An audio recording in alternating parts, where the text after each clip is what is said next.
ಎಲ್ರಿಗೂ ನಮಸ್ಕಾರ. ಇವತ್ತು ನಾವು ಬಿಲ್ ಎಂದರೆ ಏನು ಅದರ ಬಗ್ಗೆ ಚರ್ಚೆ ಮಾಡೋಣ. ಸಾಮಾನ್ಯವಾಗಿ ಬಿಲ್ಲನ್ನು ಎರಡು ರೀತಿಯಲ್ಲಿ ನೋಡಬಹುದು. ಒಂದು ಮನಿ ಬಿಲ್, ಇನ್ನೊಂದು ಆರ್ಡಿನರಿ ಬಿಲ್. ಸೊ ಮನಿ ಬಿಲ್ಲನ್ನು ನಾವು ಮಂಡನೆ ಮಾಡಬೇಕಾದರೆ ಅದು ಲೋಕಸಭೆಯಿಂದ ಮಂಡನೆ ಮಾಡಬೇಕು. ಆದರೆ ಆರ್ಡಿನರಿ ಬಿಲ್ಲು ಯಾವುದೇ ಸದನದಲ್ಲಿ ಅದನ್ನು ಮಂಡನೆ ಮಾಡಬಹುದು. ಸೊ ಹಾಗಾದರೆ ಈ ಬಿಲ್ ಅಂದರೆ ಏನು, ಯಾಕೆ ಮಂಡನೆ ಮಾಡ್ತಾರೆ, ಏನದರ ಅರ್ಥ ಅಂತಂದರೆ, ಯಾವುದೇ ಕಾನೂನು ರಚನೆ ಆಗಬೇಕಾದರೆ ಕಾನೂನಿನ ಮೊದಲೇ ಹಂತ ಅಥವಾ ಮೊದಲಿನ ಸ್ಟೆಪ್ ಅಂತ ಹೇಳಬಹುದು. ಕಾನೂನು ಆಗಬೇಕಾದ್ರೆ ಅದೇ ಪ್ರೀ ಸ್ಟೆಪ್ ಬಿಲ್ ಇದೆ. ಸೊ ಒಂದು ಕಚ್ಚಾ ಮಸೂದೆ ಅಥವಾ ಒಂದು ಡ್ರಾಫ್ಟ್ ಅನ್ನು ರೆಡಿ ಮಾಡಿ ಅದು ಬಿಲ್ಲಿನ ಸ್ವರೂಪದಲ್ಲಿ ಸದನದಲ್ಲಿ ಮಂಡನೆ ಮಾಡ್ತಾರೆ. ಎರಡು ಸದನದಲ್ಲಿ ಅದು ಸವಿಸ್ತರವಾಗಿ ಚರ್ಚೆ ಮಾಡ್ತಾರೆ. ಚರ್ಚೆ ಆದ ನಂತರ ಅದರಲ್ಲಿ ಏನಾದರೂ ಬದಲಾವಣೆ, ಸಣ್ಣ ಪುಟ್ಟ ಅಥವಾ ಏನಾದರೂ what ever it may be, ಏನೇ ಅಬ್ಜೆಕ್ಷನ್ಸ್ ಇದ್ರೆ ಅಬ್ಜೆಕ್ಷನ್ಸ್, ಅದಕ್ಕೆ ಸಂಬಂಧಪಟ್ಟಂತ ಎಲ್ಲ ಸದನದಲ್ಲಿ ಅದರ ಬಗ್ಗೆ ಚರ್ಚೆ ಮಾಡ್ತಾರೆ.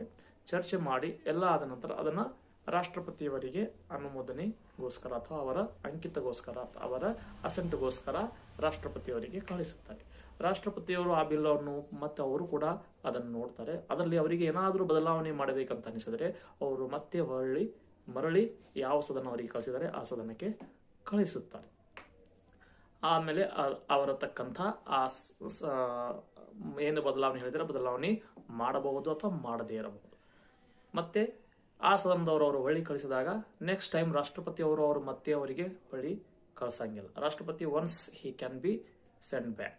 ಸೊ ನೆಕ್ಸ್ಟ್ ಟೈಮ್ ರಾಷ್ಟ್ರಪತಿ ಹ್ಯಾಸ್ ಟು ಬಿ ಸೈನ್. ಇಲ್ಲಿ ರಾಷ್ಟ್ರಪತಿ ಅವರಲ್ಲಿ ಸೈನ್ ಮಾಡಲೇಬೇಕು. ಸೊ ಯಾವಾಗ ರಾಷ್ಟ್ರಪತಿಯವರು ಆ ಒಂದು ಮಸೂದೆ ಅಥವಾ ಬಿಲ್ ಮೇಲೆ ಸೈನ್ ಮಾಡ್ತಾರ, ಸೈನ್ ಮಾಡಿದ ತಕ್ಷಣ ಅದು ಬಿಲ್ ಹೋಗಿ ಕಾಯ್ದೆ ಅಥವಾ ಆಕ್ಟ್ ಆಗುತ್ತದೆ ಅಥವಾ ಅಧಿನಿಯಮ ಅಂತ ಹೇಳ್ತೀವಿ ನಾವು ಕನ್ನಡದಲ್ಲಿ. ಸೊ ಈ ರೀತಿಯಲ್ಲಿ ಒಂದು ಬಿಲ್ ಅನ್ನು ಆಕ್ಟ್ ಸ್ವರೂಪವನ್ನು ಹೊಂದಿರುತ್ತೆ. ಯಾವಾಗ ಒಂದು ಬಿಲ್ ಅನ್ನು ಆಕ್ಟ್ ಅದು ಸ್ವರೂಪವನ್ನು ಹೊಂದಿರುತ್ತದೆ ಆವಾಗಿಂದ ಆ ಒಂದು ಆಕ್ಟ್ ಅಥವಾ ಕಾಯ್ದೆ ಅಥವಾ ಕಾನೂನು ಅಥವಾ ಅಧಿನಿಯಮ ಎಲ್ಲರಿಗೆ ಅನ್ವಯ ಆಗುತ್ತದೆ. ಆವಾಗ ಅದು ಕಾನೂನನ್ನು ಸ್ವರೂಪ ಹೊಂದಿರುತ್ತದೆ. ಹೌದು, ಅದನ್ನ ಎಲ್ಲರೂ ಕಡ್ಡಾಯವಾಗಿ ಪಾಲನೆ ಮಾಡಲೇಬೇಕು.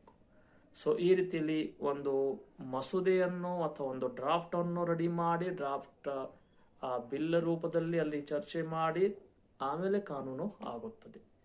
ಸೊ ಡ್ರಾಫ್ಟು ನೀವು ಎಷ್ಟೋ ಡ್ರಾಫ್ಟ್ ರೆಡಿ ಮಾಡಿದ್ರೆ ಅದಕ್ಕೆ ಬೆಲೆ ಇಲ್ಲ. ಅದು ಕಾನೂನ ರೂಪ ಬಂದರೆ ಮಾತ್ರ ಅದಕ್ಕೆ ಬೆಲೆ ಇದೆ ಅಂತ ಹೇಳ್ಬೋದು.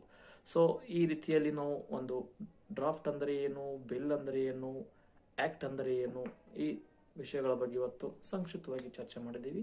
ವಿಡಿಯೋ ಇಷ್ಟ ಆದರೆ ದಯವಿಟ್ಟು ಲೈಕ್ ಮಾಡಿ, ಶೇರ್ ಮಾಡಿ, ಸಬ್ಸ್ಕ್ರೈಬ್ ಮಾಡಿ.